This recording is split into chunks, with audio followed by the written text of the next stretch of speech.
animators here. Thanks for coming and joining us.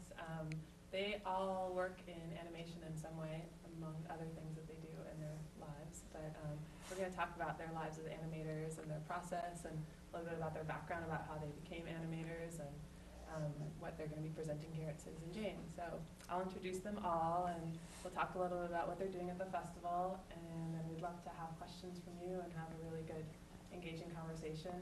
So even though we're all up here and you're over there, just feel free to kind of shout and talk and make this a cozy conversation.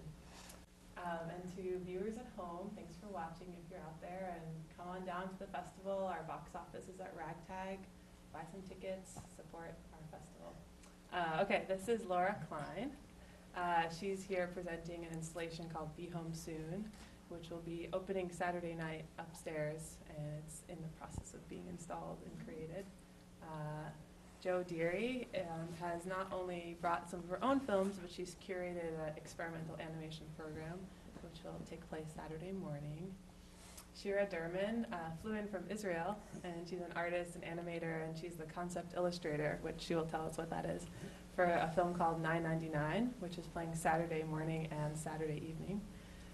Next to her is Greta Assange, and Sarah Collado is fine. Okay, Collado. Yeah, go with Sarah that. Collado, Yeah. Thank you. I almost had it. And they're here with a group called Tiny Circus, which has been hard at work since Tuesday evening, working with a bunch of local youth and adults, creating a brand new animation that they're going to premiere Saturday night. Yep. So, thank you all for coming. I know you've all traveled, some of you very far, so thank you for joining us. What I wanted to just start off the conversation with is if you could each talk about what you do in animation and what you're bringing here, and just give us a little taste of who you are as animators and as an artist, and then people can ask some questions. Go ahead, Laura. Okay. The animation that I like to do the most is stop motion animation, so creating armatures and creating layers. I often use rose petals for skin. I just kind of boil the petals, and then you just put them over the armature, and then it becomes kind of like a flesh, and then you paint over it. And then I love painting and creating the backgrounds, and then making these little armatures come to life. And today I have a piece upstairs that also has layers of painting and film loops, and so kind of like using a lot of mediums and compiling them all together. And animation is a really nice medium that I'm able to do that with. Okay, my name's Jo. I have a little cold also. I work with mostly paper cutout animation, but I also do drawn animation, and I animate objects. I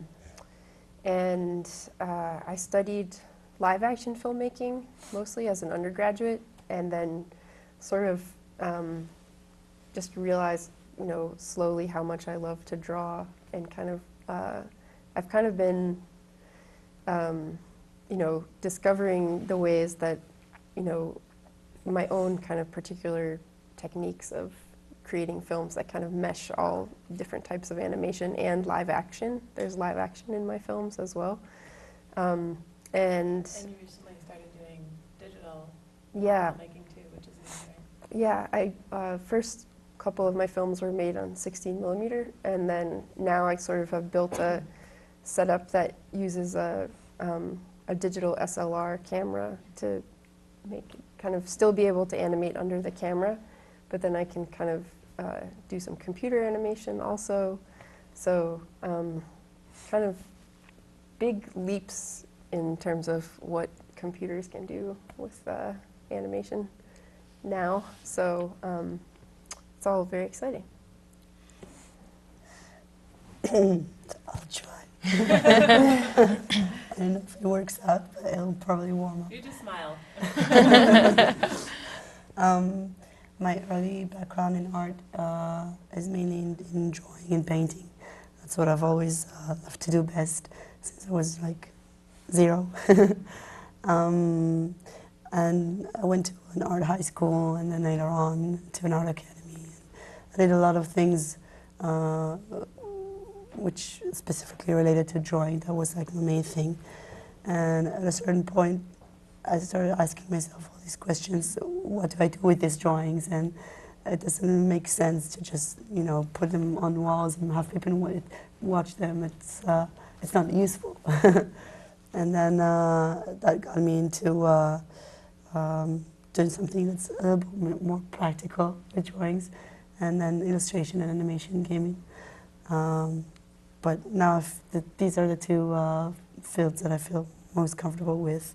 And I feel like it's a really good place for me to express on many different levels, to have the sound thought of, and the storytelling, and all these aspects of the production or the creative process come together. So, and I kind of do all kinds of different things at the same time, a little bit of illustration, a little bit of animation, storyboarding, and I think the one thing that's an important thing for all these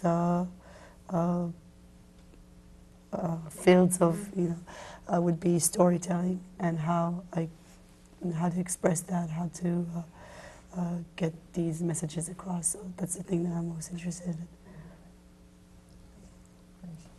in. Well, traditionally, I've been working in prints and painting and drawing, and then a couple of years ago became a part of a collaborative group, Tiny Circus, and so Sarah and I are both in that, and we work collaboratively with groups of artists working particularly in stop motion animation. So there's a general theme that we've been working with, and so that sort of gets things rolling. And we work with a number of other artists and community groups in workshop settings also to make stop motions based on the theme, the other histories of the world. So it has been a lot about learning storytelling, and also stop motion is something that was new to us, that I hadn't done much with it all. And so there was sort of this, there's been a great learning curve over the last couple of years figuring that out. 24 hours. 24 hours.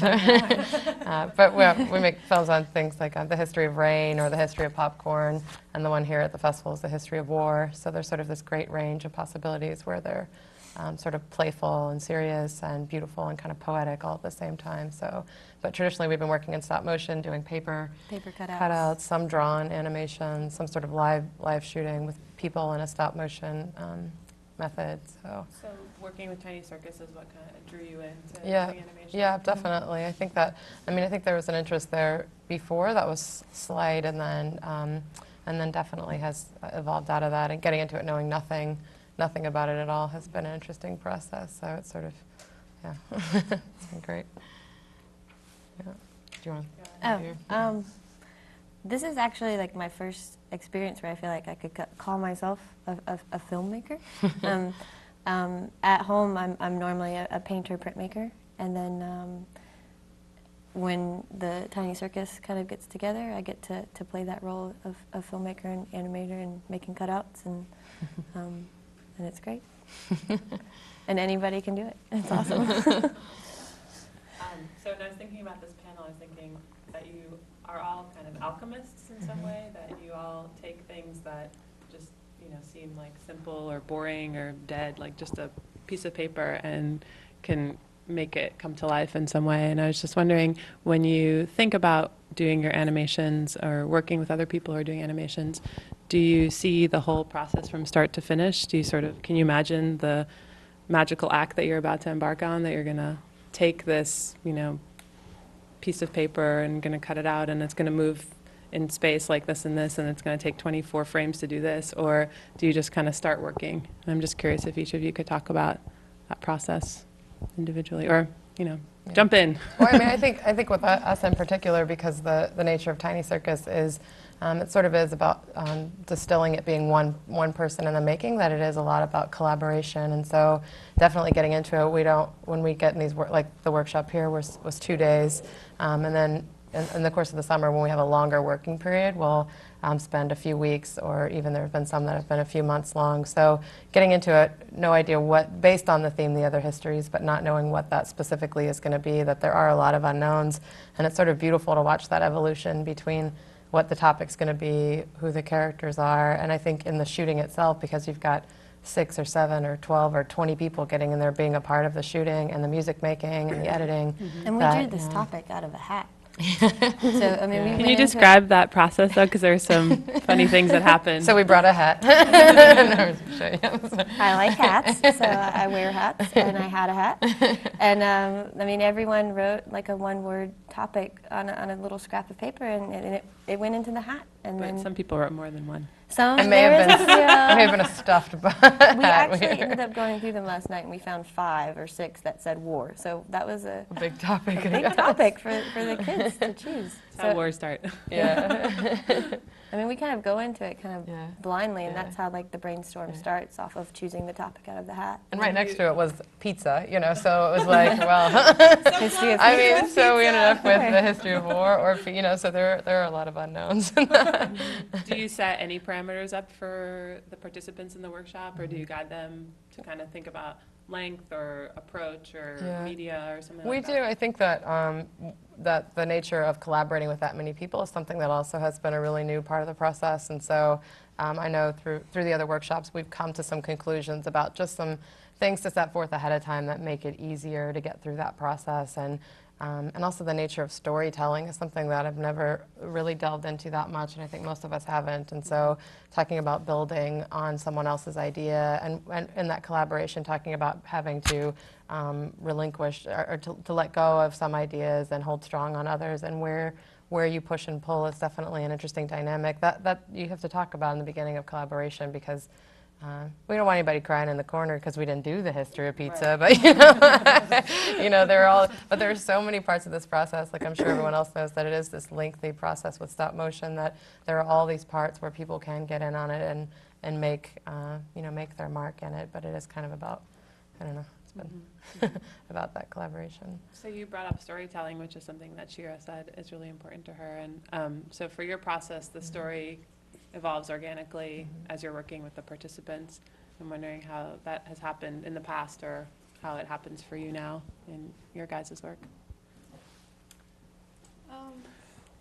Well, when I create an animation, I like to sort of have an idea, a concept of what the story is. I'll come up with an idea. I'm like, oh, that would make a great story. And then I sort of think of the character and then the supporting characters. And then I get busy and create all the artwork.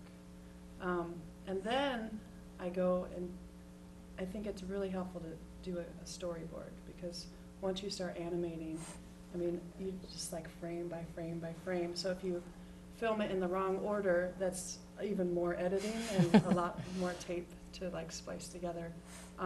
So I feel like a storyboard is really crucial before I start filming. And then you can get just like this methodical process. You just sort of immerse yourself in it, and then just sort of you in the process kind of create the story together. I mean, once you create the characters and the setting and the sound, you just kind of arrange them, and the story comes to life. Just like you need just like a puppeteer. You need the puppet and the puppeteer, and so you work together. So that's sort of how I work. I mean, I'm not very precise. I don't have everything written out. I kind of let the creative process unite with the concrete process as well. So I work pretty experimentally, and I never storyboard. And I'm really interested in narrative, and the thing about narrative that I'm really interested in is structure. Obsessively interested in it. And for making short films, for me, I sort of feel like the thing that I get really abstractly interested in is the shape of time in the short film. And that time, the structure of the short film doesn't have to be linear, like start, middle, end. That time can sort of take these other forms. It could kind of zigzag, or it could be circular, and that through editing, you can kind of arrange and sequence things in your narrative to kind of Create an alternative. create, different shapes of time. So That's beautiful. for me, how I always start is sort of with, not to get too like hippy dippy, but like Go for it. a vision. I feel like a vision. So I have a sketchbook practice and I draw a lot, and we all have this thing, like say you're on a road trip and you just, in your imagination, just an image just comes to you and you see something. And so when I have kind of something like that I just can't shake, and I kind of see something in my imagination, I sort of start to build around that. So not, it doesn't mean that necessarily I make that part of the film first, but I always have that in my mind, and then things sort of like, roots grow off of that and branches grow off of that. And so what I try to do is just accumulate, pieces of animation. And a lot of times I do totally screw myself and have to reshoot things for the sake of, and then I think, well, I should storyboard. But but I really love editing, and I love like creating material and having that show me how it wants to be organized. And so in order to preserve like the joy of that discovery, I feel like I have to just sort of generate things and then organize them, edit after. So you and create kind your of- materials and then you start kind of sculpting them Yeah, as you're in the editing room. and I feel like they tell me how to do that.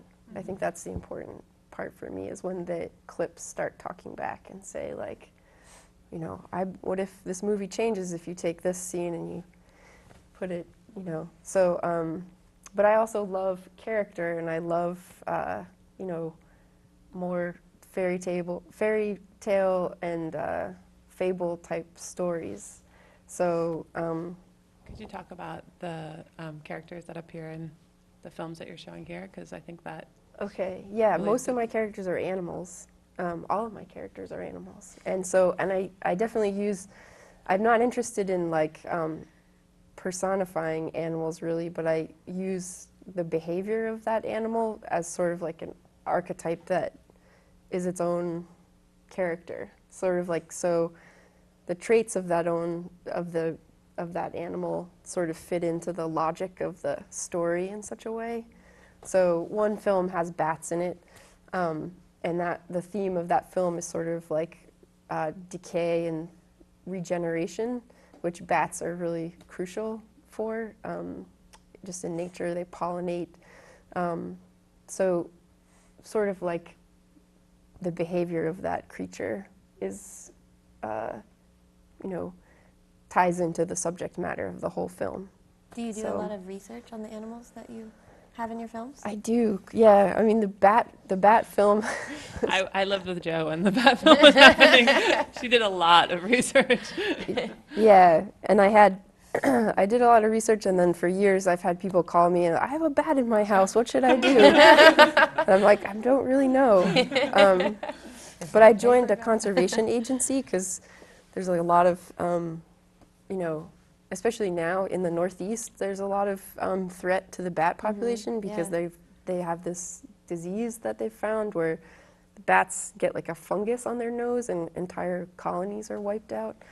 So I've, there's a certain, I like research, but I also, the other thing that I am really interested in too is sort of like, kind of like, in that same film, it kind of ties back into, the city I live in, Providence, and the history of like the architecture in that city and industry.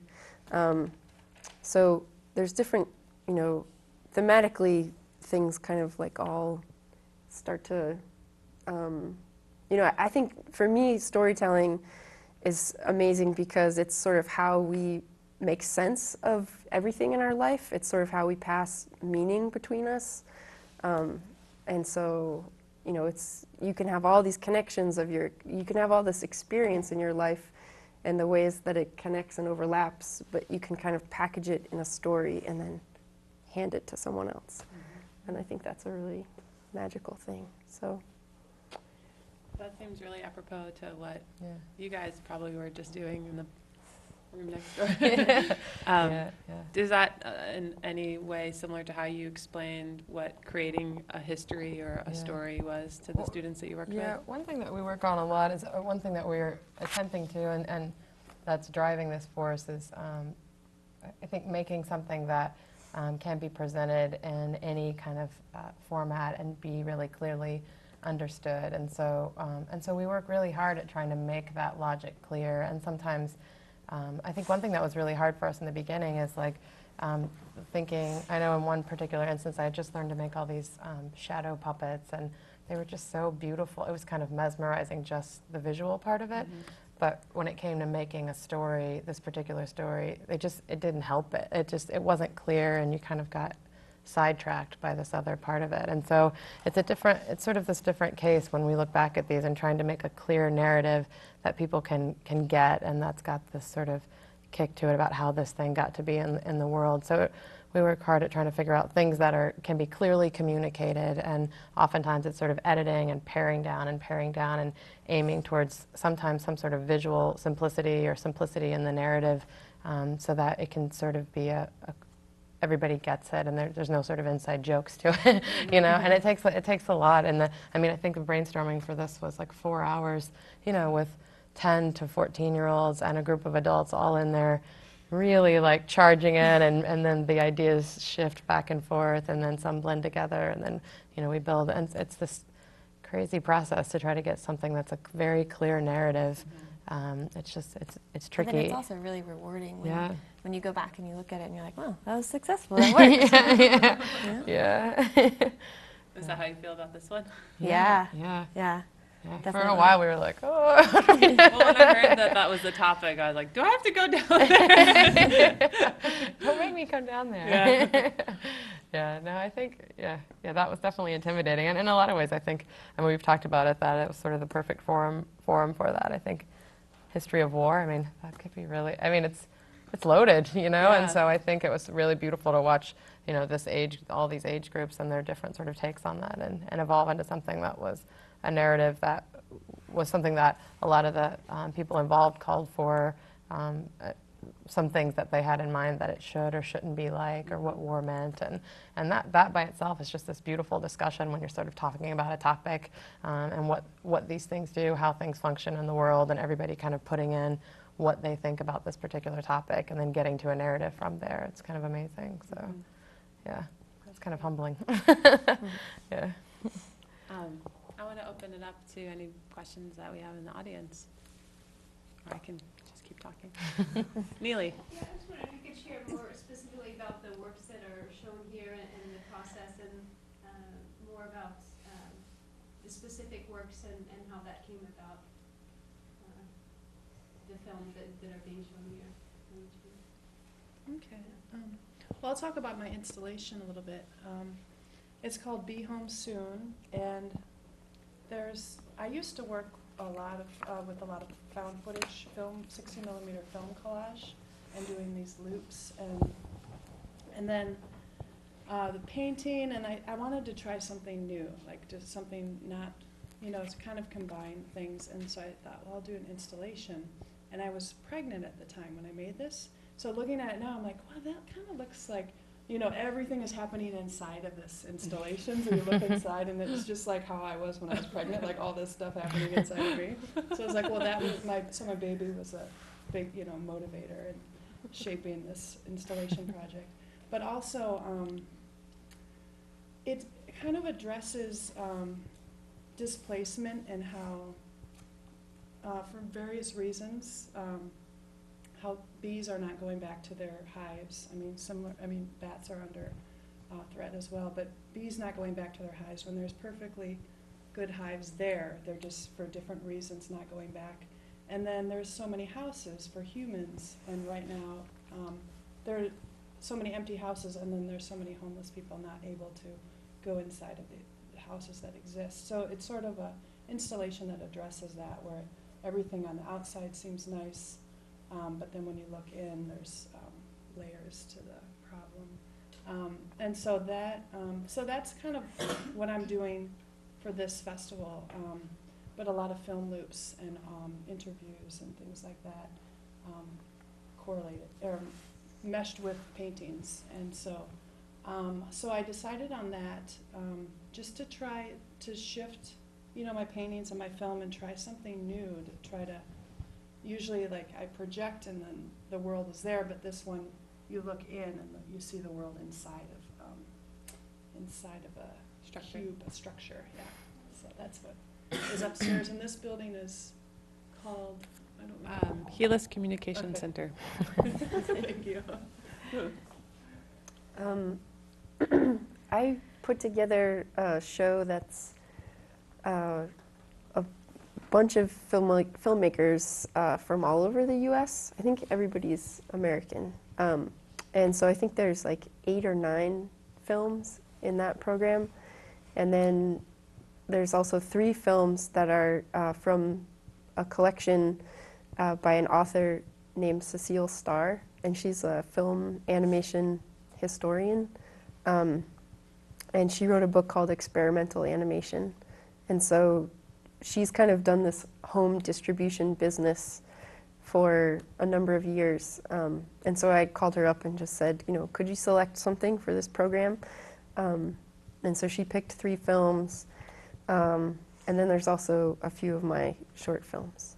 So it's a big mishmash, and I think it's the total time of the program is like 70 minutes.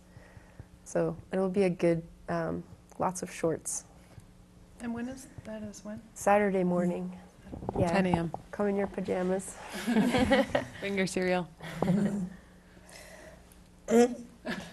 I'm here with a film called $9.99. It's an Israeli-Australian co-production. We worked on it in Australia, in Sydney. The director's name is Tati Rosendahl, and I worked on the design for the film and did some concept illustration. It's been a long time of gathering this whole thing. It took her about 10 years to get this whole production going, so it's been like a... So were you working from the start with her? Oh, no. I just got on board when the production started in Australia.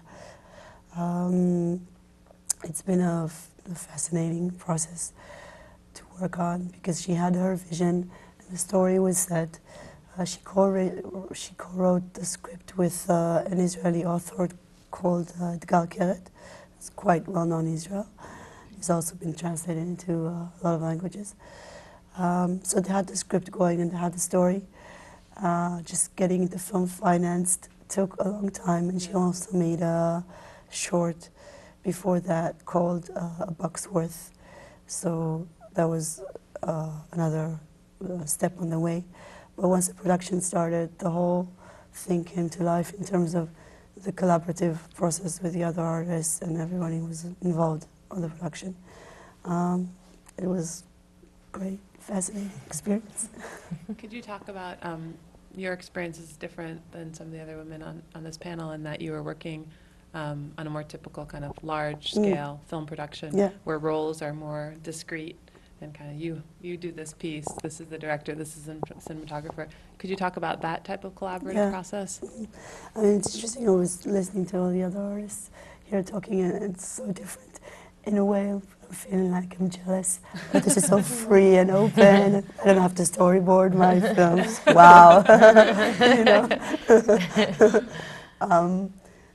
So on the one hand, I think it's really, really cool. But on the other hand, I have this fixation with like getting everything really structured, and sometimes it would be a disadvantage for me. But for that part of my personality, I enjoyed working on it. Yes, please tell me what to do. The obsessive compulsive part. That I think any animator has to have a little bit of that, Totally. not a lot. Totally. And it was a low budget production, and we had to struggle a lot with that. But at the same time, personally, I had a lot of freedom and a lot of time to work on the things that I designed and illustrated. So I'd end up working, illustrating a wallpaper for one of the sets for like a whole week, 12 hours a day, just, very carefully structuring the pattern and shading. Actually, I stuff. noticed the wallpaper. It's really beautiful. There are a lot of them, there are a lot of that particular one. But, you know, it's something that's going to be shot for like 1 second in an 80-minute film, but it was so good. It was so, it's such a luxury to be able to do that on a production of that scale. And so, yeah, structure is a really important part of a process like that, and you really have to work with that constraint in a way, but it's also liberating. So it's good. It has an up and down side to it. Some of the times I was feeling like, oh, this is too structured, and you know, it's everyone's in their little box, and but most of the time it was more like the joy of appreciating everyone's specialty and art, and there were such amazing artists working on that. The sculptors, and the people making the costumes, and the builders, and the people who made the sets, different specialties. And everyone's really particular at what they do, like a craftsman. So that was admirable. It was really So about how many people were working on creating the art for the film, For do you the think? film, we were a tiny crew, like 30 people. Okay. Yeah. Yeah. Tiny by your standards. Yeah. Joe and Laura are pretty much usually one person crews. But that's that's small. It is for- small. Yeah, that's really Yeah. small. That's amazing. For feature Yeah. stop Yeah. motion. Yeah. Yeah. I mean, the art department, we were like 3 people. Yeah. The builders and the people who made the sets were the largest department of How many animators? 6. Okay. Wow. Wow. Yeah, Wow, they that's worked great. very hard. Yeah. Yeah. Wow. The thing that's neat about just working solo is that you have complete creative control. You can do it at any time of the day, wherever you are, your own schedule, and it just comes from your own mind. But then working with a crew, I mean, you put all those creative energy forces together, and you can, I mean, what you can create together is more powerful, I think, sometimes Yeah. as well. So. Yeah. And it calls for that planning, you know. I think that's one thing is like, like if the communication is not completely clear from start to finish, you might be telling a whole nother story that, you know, than the other person is. very And so, important. yeah, I can't imagine. I mean, everyone has to be exact and know Totally. what's happening every second. Yeah. So, yeah. That was one of the challenges that we had to work with, like the communication between all of us. And you constantly have to go through making it more and more clear on a personal level what the director, what Tati Rosenthal wants to communicate on that scene, how this character needs to look, what this particular T-shirt that he has on, and Melinda Doring, production designer, would be like, oh, maybe it's a tiny shade of gray that's a little bit more. And we'd spend a whole, you know, a lot more ink on making that tiny shade a bit lighter, and 8 hours later it'd be a bit lighter, and show it for like a split second. But it's so much fun. That's great. You want to talk about what we're showing? Oh, Saturday at Orr Street Studios is when the big Tiny Circus premiere thing. I guess. Spectacle. Spectacle. Just say it. Come on, we're a Spectacle. circus. Yeah. part of what makes Tiny Circus a spectacle is the Airstream that we bring around with us, and it's kind of like the little mobile projection pod thing, and we're going to have it backed up behind Orr Street, and we're going to show all of the previous animations that Tiny Circus has worked on, all the different histories of, and then we're going to also show the history of war, which is going to be finished hopefully some point today. Part of the spectacle of premiere. this circus is the other part of our project, which is different from animating, is that we function in these small silver pods that we reconstruct from old Airstreams from the 60s and late 50s. And so as a crew, the other collaborative effort, which is this intensely physical part of it, is rebuilding those with Carlos, who started this, who's been the one who lived in one, and Lives. and rebuilt one himself. And so we have actually like an 8-foot by 9-foot silver little pod that we bring around with us. That's the projection unit and the sound system. It's beautiful. And we actually have a studio that's also one of the Airstreams. So when we roll into a town with 3 silver pods behind us, we're sort of an inevitable attraction. Yeah, So, we just have a few more minutes, and I want to make sure that you guys get to ask your questions. Yeah. I'd like to ask a question. I have no idea what, like, how do you create animation? And you said anyone can do it. Yeah. Like, yeah, I'm a writer, so all you have to do is take a pen and paper and you can do it. right? And so I just want to get a sense of really what it takes. Mhm. Just, for someone who absolutely knows nothing. I actually didn't work on a full-length Tiny Circus animation until Wednesday. This is really my first time working on one start to finish, and I had absolutely the most tiny circus amount of experience on any of it, and the process itself kind of lends to being empowering. Like, you have to be involved. Like, you have to move each little paper cutout. You have to, think about in your head visually, like, how it's going to move across, like, a background. I do really believe that anyone can do it, and all you have, even if it's just, like, taking a picture, like, if you have an object and you just lay it on a flat surface and you take a picture and then you move it a little and you take another picture and you move it a little, like, that is the start of Like of flip stop book, motion yeah. animation. It's basically like a flip book come to life. That's all it is. Yeah. I think there can be a range. I think a lot of times when we'll set up, we have a webcam and something as basic as, moving an apple from point A to point B and then watching it stream together where you don't see the part where your hand goes in, and it's basically move, take a photo, move, take another photo, and then streaming those together somehow, and it's sort of very simply mesmerizing, just by those. The process is Well, it's simple. magic. It Yeah. becomes Yeah. more technical, Yeah. I think. Yeah, and it can get really technical, but there's also that really basic thing that can be really enticing too. Yeah. Jo has taught animation to a bunch of kids, different ages, so she can attest to the fact that anyone can do it. Yeah. And it's also like it's biologically, the principle upon which animation functions is that our eyes have a memory. So for a 25th of a second, we retain what we see. So if you think of your retina as a screen, what's happening with animation is that even though you have these separate images, if they come in a rapid succession, they kind of get piled on top of each other in your eye, and that's how it works. So it's very like, it wouldn't, there's something nice about something being so technical, but also so human at the same time, because it's how we're built. So, I don't know. So yeah, anyone can do it because everyone sees the same way. And yeah, you should make an animation. Any other questions? We have to wrap it up pretty soon. Yeah. Isn't it kind of like somebody with a photographic memory? Like, I guess it's a projection from the brain to the eyes or something. Do you want to answer that? Well, it's called, if you want to look it up, it's called persistence of vision.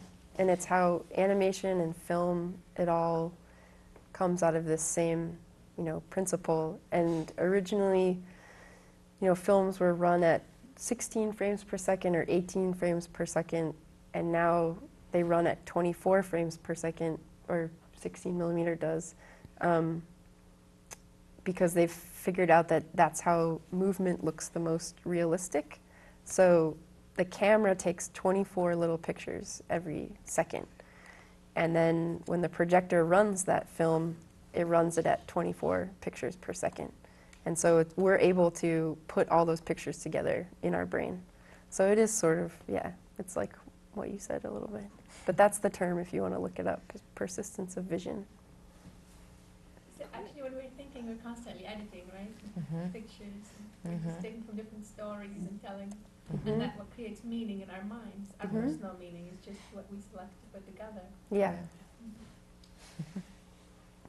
I'm getting the wrap it up queue, so I didn't give you guys too much time to talk. But they'll be here all weekend, and as you can tell, they're really wonderful to talk to, so stop by and ask them a question if you have one, and come and see their programs during the festival. And stick around, there will be another panel starting here at noon about editing. So, thank you. Thank you. Thanks.